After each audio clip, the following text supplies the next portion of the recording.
I had the GTR done applied to me as well on my past traumas. So my goodness. It's like I said, it's very simple, but I mean, I slept for years, like I shared, with the clenched fist. I don't clench my fist anymore. How is that? How do you explain that? I was in a situation where no matter how I tried to defend myself, I couldn't. So, yeah. And so after years and years and years of sleeping with this clenched fist, I don't clench it anymore. And sometimes I even wake up going, my fist isn't clenched. It's like I'm still amazed because it was part of my the way I slept. It was my normal. It became my normal. Like I've shared before, I was in a horrible marriage for 13 years. And from my honeymoon and onward, my first slap was on my honeymoon. And then after that, it just started getting worse and worse. And it didn't matter what I said, what I did, what I didn't do. It was just a horrible, horrible place to be. And I carried that for so long. And so even 30 years later, 25 years later, I was still sleeping like this, having to defend myself. And who knew that it was still sitting in my body? The trauma wasn't completed. It was still there being activated. And something, again, so gentle and so simple that could release like 30 years of trauma. I noticed that I feel much more at ease after that, like in the next, even almost right away, like that day, that evening. And I don't feel as stressed. I don't feel as, I feel I can handle my emotions better, and like I said, I felt I got some fairly immediate relief from that, so. Personally,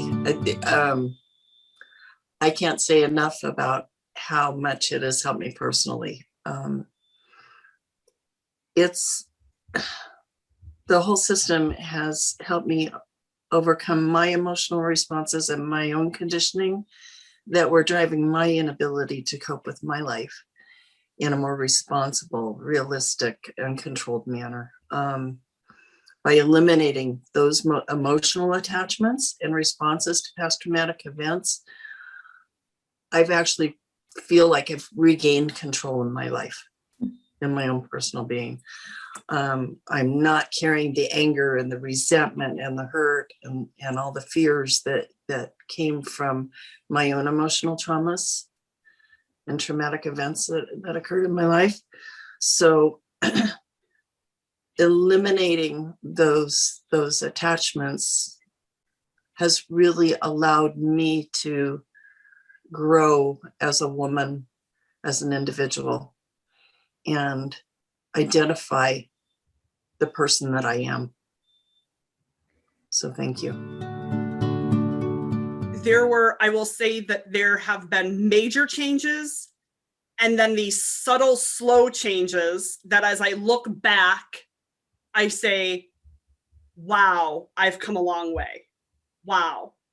And I know, I can say resilience, getting through those times where I would have just shut down. Like I was saying before, I would have just shut down, that now I don't have to shut down. I know I can have this tool that I'm not going to feel this way forever. Maybe I don't even have to feel this way for the next 10 minutes. And that beyond this difficulty, there's a future, and that I can keep on moving forward and I can keep on feeling joy even in the face of difficulty, where before that was such a major challenge in my life, to where the only option was this is too much to handle, and my brain and my body would just shut down. And just so many things. I could sit here and talk to you for, a half an hour about all the changes. One of the major changes is that I had discussed with you recently is that when we had first started working together, I had such a fear of travel.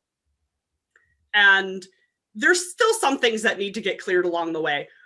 But my husband and I have been planning a trip for the last 2 years. And it was just a few weeks ago that we bought our plane tickets.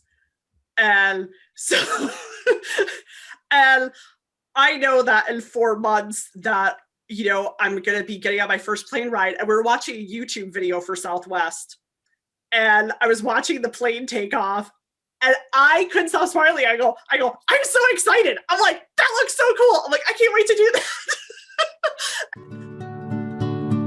So for example, I used the first time I did the emotional release recipe on myself. It was before a work call that I was really, really nervous about. And I had this panic that was just in my gut. And the way that I often deal with that is through movement, but sometimes that doesn't help. Sometimes that exacerbates it. So I use this method instead, the emotional release recipe, and the panic had all these layers to it that you can't see when you just have the alarm bells going off because it's panic and you don't want to panic. You almost like your emotions are almost like one-dimensional when you just see it like that. So to see all of the layers and how complex it was and what it actually seemed to be related to, which wasn't even panic at all. There was so much in there that was about expectation, feeling like I'm invisible, like all these things. And I would not have known if I hadn't actually sat with it long enough to recognize those things. And it was, you know, within 15 minutes, the waves had passed. So that's big for me too. Personally, obviously it's helped me. Like I did some gentle trauma release coaching myself, and it helped me to release any of the old baggage and garbage that was keeping me from feeling like myself and being able to be more open, speak more freely, be seen, not worry about being judged. So going through that, you know, it just helps me to step into more confidence, I think, on both levels. Like I shared when I went for my examination, I was in that cubicle waiting, and I was just overwhelmed by, you know, what I experienced in the past, and just doing the rock and soothe and chasing the emotion in my little cubicle. I was able to go in and be very calm and just go through the motions, not question, oh, this or why are you doing that, and I was able to move through it. So I experienced it in that particular situation right away. And thank you, Gentle Trauma Release, because that has been a huge, huge part of coming back into my marriage again and having a really good relationship with my husband now. And you know where I was when I signed up for Gentle Trauma. It was not a pretty picture, but we're doing really, really well now. I do find the one thing I find is that when I go into unfamiliar places, because I remember you talking about that when we're in our body, that we scan our environment. And because you were talking about like how people become victims of crime, sometimes it's because they have these blinders on. I remember being like that, like these blinders. I would be scared. I'd be nervous in some place that was unfamiliar.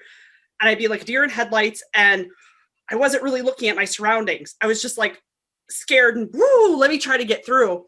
And I noticed now when I'm in unfamiliar environments, I almost feel like my whole self is opened up. And I'll notice myself like taking a deep breath and just kind of like looking around when I'm walking.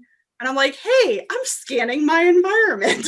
Not in a fearful way, but in this interested, curious way, which is how I always wanted to live life.